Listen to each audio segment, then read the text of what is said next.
Hello friends, welcome to Creative Medicine. In this lecture, we will learn about.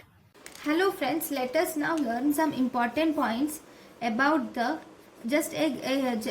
I would like to explain about a table which is drug with intrinsic activity. Type of drug with intrinsic activity. So if you see that if there are agonists are those which will activate. So they have intrinsic activity 1.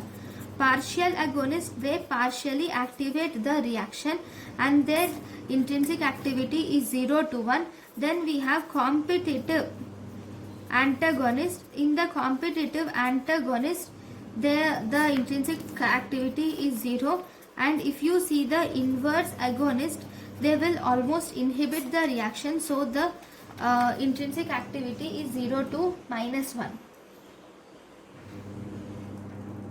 So if I draw a dose response curve, drug response curve, this is the drug, this is the response. Okay, so this is the full agonist. Okay, then this is the partial agonist.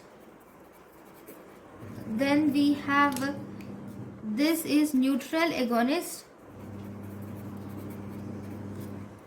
Then this is inverse agonist. So for this you should know two things. What is affinity? Affinity is the ability of the drug to bind with receptor. Ability of the drug to bind with receptor is called as affinity. Whereas what is intrinsic activity?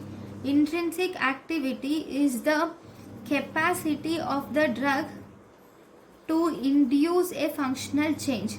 Capacity of a drug to induce a functional change is intrinsic activity. Thank you for watching. Thank you and thank you for watching.